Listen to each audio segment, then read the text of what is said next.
Bonsoir à toutes et tous. Merci de votre présence pour ce 23e webinaire du Centre d'enseignement des modes amiables, le CEMA.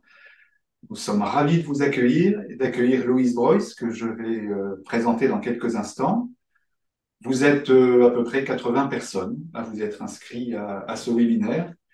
Et on vous en sait gré parce que je pense que le sujet avait de quoi déconcerter. Permaculture et médiation, ce n'est pas quelque chose qu'on traite habituellement dans les cursus de formation à la médiation ou aux modes amiables en général. Mais je pense que celles et ceux d'entre vous qui ont sacrifié ce samedi, une partie de ce samedi ensoleillé ne le regretteront pas, parce que vous allez découvrir qu'il existe un nombre important de convergences entre la permaculture, qui est une véritable philosophie de vie, et la médiation. Vous êtes déjà une vingtaine de participants et merci pour votre présence encore une fois. Alors, comme à chaque fois, nous vous remercions de bien vouloir indiquer dans le fil de discussion le lieu d'où vous nous regardez. C'est toujours précieux pour le CEMA de savoir d'où les personnes nous regardent. On en a parfois du Canada, parfois de pays du Maghreb, parfois d'Europe de l'Est. Ça nous intéresse de savoir où résident les personnes qui suivent nos webinaires. Je vous rappelle, et n'hésitez pas à le faire savoir autour de vous, que ces webinaires sont disponibles en ligne sur le site du CEMA gratuitement. Et donc, n'hésitez pas, si celui-ci vous a intéressé, à recommander à des personnes d'aller le consulter. Pour celles et ceux qui le souhaitent, je vous rappelle également que vous pourrez, en fin de webinaire, dans les jours qui viennent, adresser un courriel au CEMA, à l'adresse habituelle, semaphore.org, et demander que vous soit adressée une attestation de suivi de ce webinaire qui compte comme 1 heure et demie de formation. C'est un petit peu le même système que les MOOC. Vous pouvez assister gratuitement au webinaire, mais si vous souhaitez qu'un certificat de formation vous soit délivré, alors il vous sera demandé une contribution de 15 euros de manière à couvrir un petit peu les frais administratifs de tout cela. Voilà, l'adresse vous est mise sur le fil de discussion. Et puisque nous parlons du fil de discussion, je vous rappelle qu'on souhaite privilégier ce fil de discussion par rapport à la fonction Q&A, questions et réponses, de manière à avoir une seule source de questions. Donc, n'hésitez pas à poser des questions au fil du webinaire. Je ne doute pas que ces questions seront nombreuses, parce que c'est encore une fois un sujet qui est un petit peu nouveau et que ça devrait aiguiser votre curiosité. Donc, on sera ravis, et Louise la première, de répondre aux questions que je lui ferai parvenir. Voilà, je vois, bonsoir Micheline, je vois qu'on a déjà une personne qui participe depuis le Liban. C'est toujours un plaisir, puisque vous savez que le CEMA entretient une relation très particulière avec le Liban, avec un diplôme universitaire de médiation scolaire qui a été organisé au Liban. Et puis, on a toujours au CEMA ce projet d'une maison pour la paix qui puisse être créée au Liban. On va attendre encore un tout petit peu que vous soyez un petit peu plus nombreux. Vous êtes un petit peu plus de 20 à nous avoir rejoints. Et puis, on va commencer doucement. Il est 6h34. Le but étant de trouver le juste équilibre entre la possibilité pour des retardataires qui rencontrent parfois des problèmes de connexion de nous rejoindre, et puis la volonté de ne pas pénaliser ceux qui, comme vous, ont été ponctuels. Voilà. Je vous propose d'attendre encore un tout petit peu. Bonsoir Martine, une participante du Mans. Peut-être, je le redirai en fin de webinaire, mais peut-être vous annoncer dès maintenant notre prochain webinaire. Ce sera donc le 24e. Vous vous souvenez sans doute que nous avons commencé au CEMA ces webinaires pendant le Covid. Et le premier webinaire, nous avions une invitée d'honneur qui malheureusement nous a quittés cet été. C'était Jacqueline Morino. On avait eu cette grande joie d'organiser ce webinaire avec Jacqueline, et il est bien évidemment visible en ligne comme tous les autres webinaires. N'hésitez pas, si vous voulez retrouver la profondeur de pensée et la grande humanité de Jacqueline, n'hésitez pas à retourner voir ce webinaire disponible sur notre site. Donc, le prochain webinaire sera le 18 novembre. Nicolas Leméoté sera l'invité d'Elsa Costa, qui désormais au sein du CEMA s'occupe de la médiation administrative. Et ce webinaire aura pour sujet la médiation environnementale. Donc, ce soir, la permaculture, dans un mois, la médiation environnementale. Vous voyez qu'on creuse un sillon de manière à essayer d'aller vers une société qui soit meilleure et qui soit plus respectueuse de la planète et de l'humanité. Alors, il est 6h35, 18h35. Je vous propose de commencer. Et donc, la première des choses, c'est de vous présenter notre invité qui patiente sagement en m'écoutant depuis 5 minutes déjà. Bonsoir Louise. Alors Louise, tu es à distance malheureusement parce qu'on a des petits soucis de réglage et tu as des obligations familiales et je te remercie d'autant plus de nous consacrer ce temps. Louise, tu as un parcours original puisque tu es ingénieur agronome de formation. Avec cette spécialisation, tu t'es consacré, tu t'es intéressé plus particulièrement à la permaculture et aujourd'hui tu es formatrice et conférencière dans ce domaine. Tu es aussi experte en RSE, hein, responsabilité sociétale, environnementale. Puis tu es écrivain, donc tu as un grand nombre de casquettes, si je puis dire. Et parmi les livres que tu as écrits, je pense que tu nous en citeras certainement 2 ou 3. Et moi, je voudrais tout de suite en citer un qui est l'ouvrage qui nous a donné envie au CEMA d'organiser ce webinaire et qui m'a aidé à préparer notre entretien. Ça s'appelle Permaculture au quotidien et c'est publié chez un éditeur qui s'appelle Terre Vivante, au singulier, Terre Vivante, dans la collection Champ d'action. Et là, champ d'action au pluriel, champ au pluriel d'action. Permaculture au quotidien, et je vois qu'il y a une sorte de sous-titre Jardin, santé, gouvernance, développement personnel, éducation, cuisine. On voit donc que la permaculture peut trouver des applications dans un grand nombre de domaines. On va bien évidemment ce soir circonscrire notre entretien à l'un de ces domaines. Est-ce que pour commencer notre entretien, tu pourrais, s'il te plaît, nous resituer la permaculture, peut-être dans une perspective un peu historique, dans son contexte, et nous en donner une définition? Bonjour à tous. Déjà, je suis ravie d'être là. Merci pour votre invitation. Et je vois je vous entends pas, mais je vois en tout cas tous vos noms. Et puis j'ai vu aussi d'où vous écoutez. Donc c'est vrai que c'est très amusant de voir que certains sont pas loin et puis certains sont très loin. La permaculture, c'est pour faire juste une petite, tu l'as déjà présenté, mais pour faire une petite approche historique, c'est inventé enfin inventé, on va dire oui, inventé il y a à peu près une cinquantaine d'années. Autour des années 70, il y a, comme vous le savez peut-être, beaucoup de prise de conscience autour de la question environnementale. Il y en avait avant, évidemment, mais il y a quelque chose de l'ordre de l'ébullition. Il y a le rapport Meadows qui sort, il y a le règlement sur l'agriculture biologique et il y a voilà, la mise au point de ce concept de permaculture par deux Australiens, David Holmgren et Bill Mollison. D'ailleurs, j'ai le livre de David Holmgren. Là, je voulais vous le montrer surtout pour vous montrer l'épaisseur du. Voilà. Et peut-être que vous préférez lire, du coup, celui que Bertrand vous a montré au début, qui ne fait que 90 petites pages. C'est inventé, voilà, il y a une cinquantaine d'années. Ça vient, alors, on pense tout de suite que la permaculture est une technique de jardinage et en fait, c'est quelque chose de bien plus large. C'est une éthique, c'est une philosophie, tu l'as dit un petit peu. Mais ça s'inspire à la base dans le nom même de l'agriculture biologique, puisque ça reprend un texte d'un des fondateurs de l'agriculture biologique. Pour le coup, là, ça remonte au début du 19e siècle, du 20e siècle, qui s'appelait Permanente Agriculture. Donc, ils ont appelé ça permagriculture.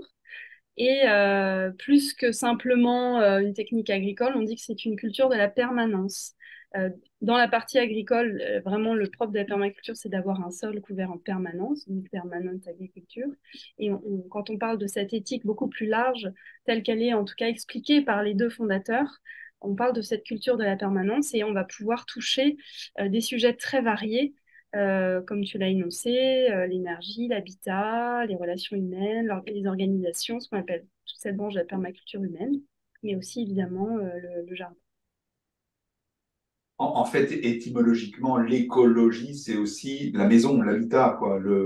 Et Oui, c'est là qu'on peut faire un lien entre les relations humaines, les organisations dont tu parles, et donc oui, on est venu à une Alors, notion de permaculture humaine.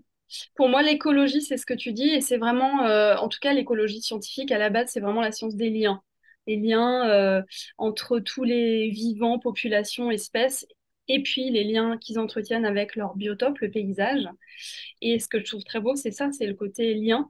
Et du coup, quand je parle de permaculture, je parle aussi de ce concept des trois écologies, hein, qui est un concept qui a été mis à jour par Félix Guattari en 1989. Les trois écologies, donc le lien à soi, le lien à l'autre et le lien à ce qu'on nomme la nature. J'aime mieux parler de planète, enfin, en tout cas de vivant. Mais ce triple lien qu'on peut avoir, ces trois sphères, en fait, ce lien à soi, à l'autre et au paysage, à la nature. Alors, on commence à voir se dessiner l'intérêt de ce webinaire et du lien que nous avons souhaité faire entre permaculture et médiation, parce que bien évidemment, lien à soi-même, lien à l'autre, lien à l'environnement, on commence là à retrouver des fondamentaux qui sont un petit peu familiers aux médiateurs que nous sommes et que beaucoup de ceux qui nous accompagnent ce soir sont également. Et je voudrais à ce stade peut-être faire un rapprochement, un premier rapprochement qui m'a paru saisissant. Au sein de l'association Médiation 21, à laquelle adhère le CEMA, on a travaillé sur une définition de la médiation et cette définition est la suivante.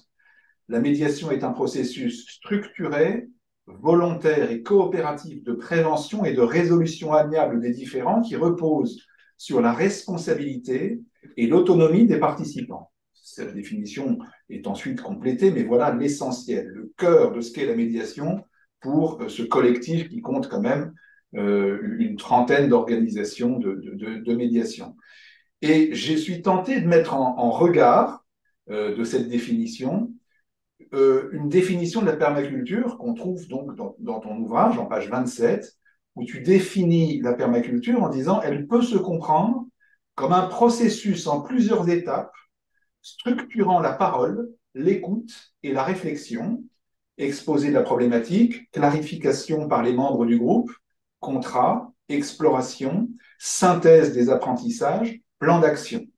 Je crois que celles et ceux qui pratiquent la médiation peuvent retrouver dans cette définition de la permaculture une partie de leur pratique et des fondamentaux qu'ils observent dans cette pratique. Euh, Plus généralement, on pourrait dire que, en tout cas, c'est ce que j'ai compris à la lecture de ton livre, la permaculture, c'est un peu prendre soin de l'humain. D'une certaine manière, la médiation également. Est-ce que tu pourrais approfondir un petit peu pour nous cette idée de prendre soin de l'humain? Alors oui, alors d'ailleurs la permaculture, on va y revenir, se conçoit à travers 12 principes, mais surtout avant tout trois éthiques qui sont prendre soin de la planète, prendre soin des hommes et des femmes, et le troisième, c'est partager équitablement. Donc c'est posé dès le départ, d'emblée, d'en prendre soin de l'humain, cette dimension humaine. Après, la permaculture, c'est pas seulement ça, c'est aussi énormément ce lien au paysage. À la base, c'est vraiment c'est un concept qui permet de concevoir des systèmes, on va dire, résilients, inspirés de la nature. On enferme souvent la permaculture dans cet aspect environnemental, mais la dimension sociale, ce que tu viens de mentionner, est pour moi très, très important. Euh, et tu disais, j'ai entendu ces mots de responsabilité, d'autonomie, c'est vraiment des mots-clés de la permaculture aussi, auxquels j'ajouterais les interdépendances, justement cette question de lien, et aussi la dimension de plaisir. Pour moi, la dimension de plaisir, elle est fondamentale, surtout dans l'écologie où on n'est pas très souvent sur ces questions-là. Et c'est aussi un des points, un des fondateurs, d'ailleurs Bill Mollison, disait, il y a un des principes qui est créer une production, donc on comprend très bien ce que ça veut dire d'un point de vue matériel, même peut-être la dimension invisible, et il disait le plaisir est aussi une production. Et voilà, cette dimension de plaisir, elle est vraiment importante aussi. Et sur cette question de responsabilité, il y a aussi et par rapport à l'aspect humain dont tu parlais, il y a cet aspect de nous transformer finalement, nous re-rendre acteurs aussi. Moi, j'aime pas parler de méthode pour la permaculture plutôt de chaudron où on se plonge ou de boussole dans laquelle avec laquelle on peut mieux naviguer dans ce monde compliqué et se rendre plus actif, entrer dans la danse. Souvent, on est coupé les uns des autres, coupé de la nature, du paysage, coupé aussi avec soi-même, et ça permet de re-rentrer dans ces sujets-là, en fait. Donc, à tous les niveaux, ça permet De de, relier, en somme. oui, de relier, de se relier, voilà, pas seulement en faisant son potager, mais de se relier les uns les autres. Il y a un livre qui parle très bien de ça, c'est un livre qui s'appelle Synergie dans les rapports humains. On en reparlera peut-être à la fin si on parle des livres à lire, mais c'est un livre qui est disponible de Franck Natier, enfin qui est pas du tout disponible dans les librairies, il faut aller sur le site de son association, c'est des feuilles volantes, mais qu'il envoie comme ça, mais c'est vraiment très bien montré ce lien-là, et il est assez peu mis en avant, bien qu'on parle de plus en plus de cette nécessité de cohérence hein, entre ces différents liens. On parle pas très souvent de, ouais, de cet aspect-là. Mieux connaître, pour moi, il y a cet aspect aussi de mieux se connaître. Donc là, on est un petit peu aussi dans ce qu'on... Enfin, moi, je fais le lien avec la communication non violente. Mieux connaître le vivant qui nous traverse et puis le vivant à l'extérieur de soi.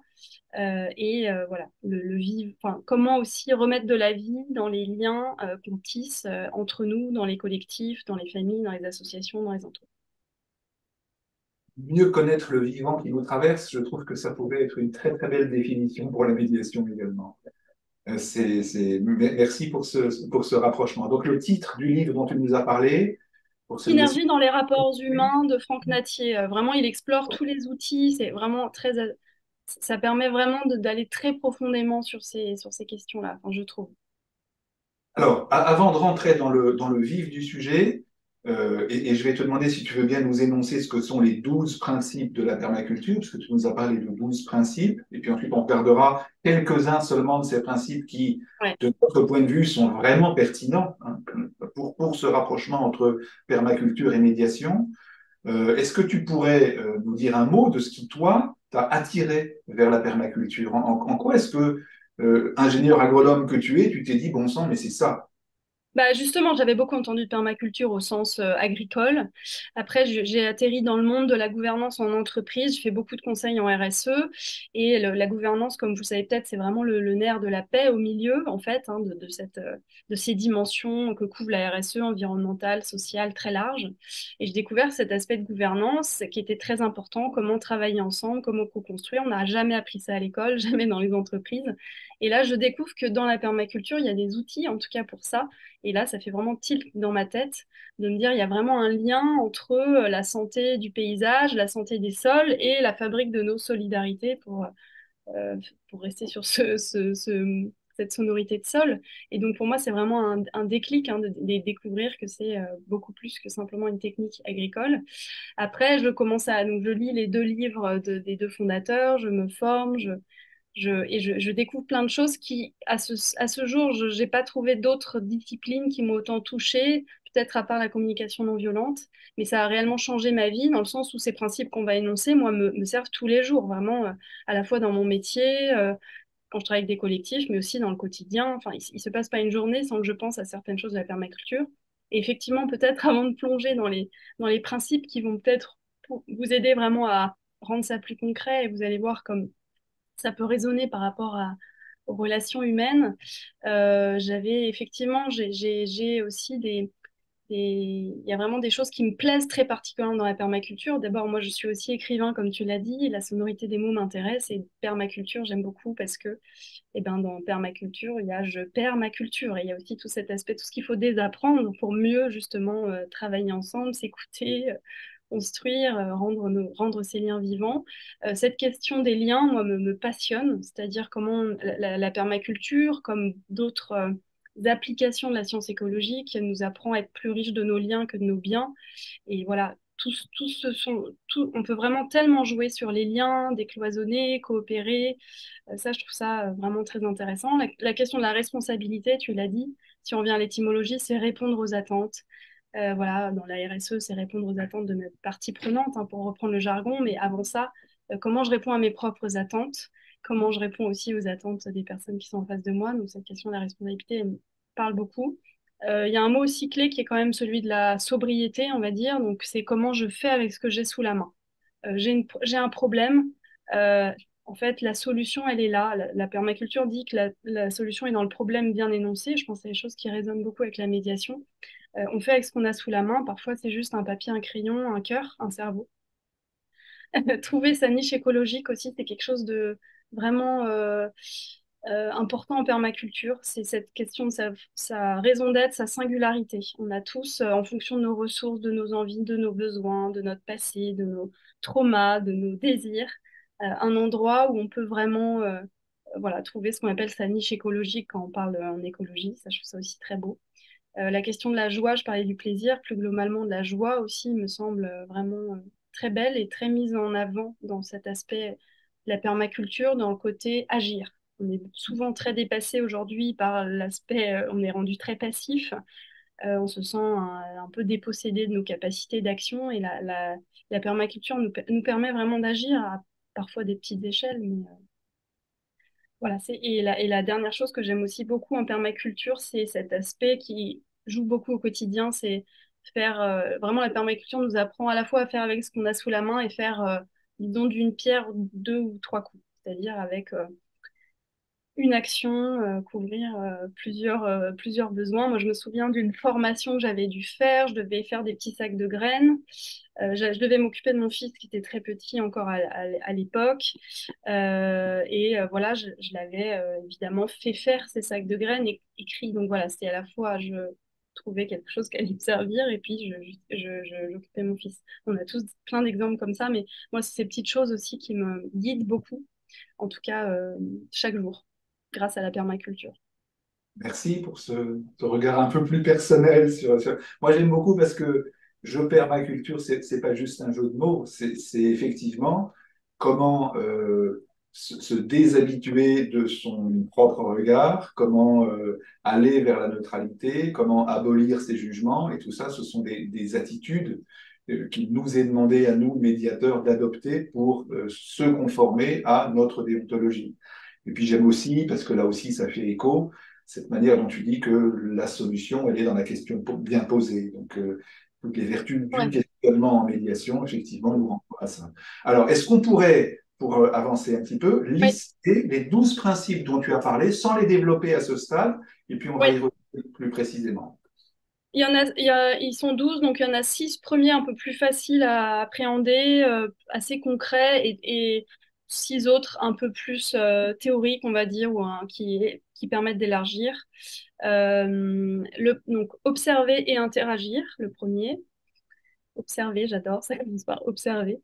Observer et interagir. Collecter et stocker l'énergie, le deuxième. Le troisième, créer une production, j'en parlais tout à l'heure. Le quatrième, c'est appliquer l'autorégulation et accepter la rétroaction. Le cinquième, c'est utiliser, valoriser les ressources et les services renouvelables. Le sixième, ne pas produire de déchets. On passe au six suivant, donc partir des structures d'ensemble pour arriver au détail. Intégrer plutôt que séparer, on parlait des liens. Utiliser des solutions lentes et à petite échelle. Utiliser et valoriser la diversité. Utiliser les interfaces et valoriser les éléments de bordure et utiliser le changement et y réagir de manière créative.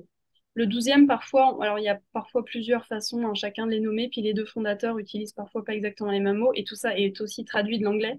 Mais le dernier, c'est on utilise parfois transformer les contraintes en opportunités.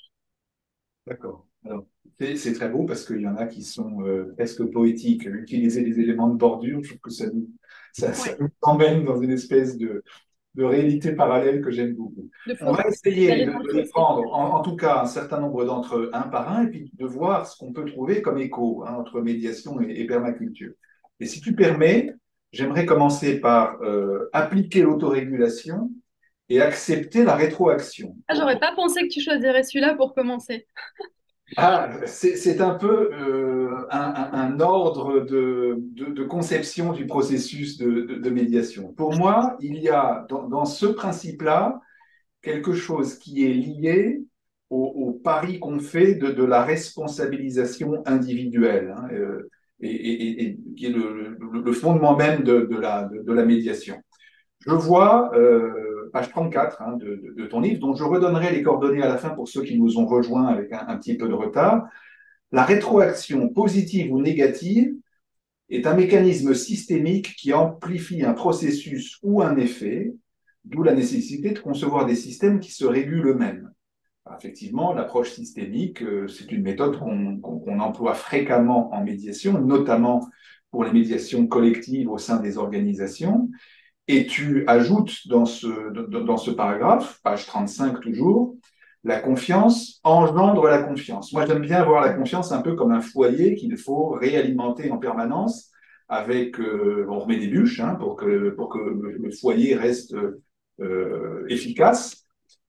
Et tout espace de médiation peut être considéré comme un espace de confiance dans lequel chacun va pouvoir, en confiance, se livrer, exprimer ses besoins, être attentif à l'autre.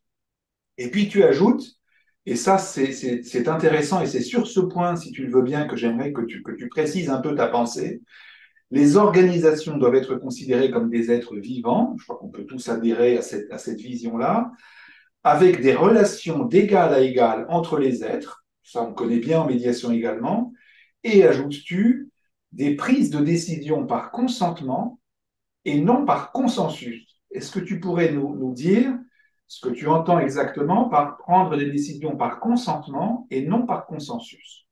Alors, tu ouvres beaucoup de... On pourrait passer 2 heures hein, sur chaque principe. C'est un principe que j'aime beaucoup, celui-là. Pour moi, il y a aussi dedans, d'ailleurs, la question d'admettre qu'on s'est trompé, de savoir reculer. Moi, quand je travaille avec le collectif aussi, je leur fais travailler sur les actions qu'ils veulent mettre en place, aussi les actions qu'ils veulent arrêter. Et là, tu parlais aussi de voilà, considérer que tout le monde a une intelligence.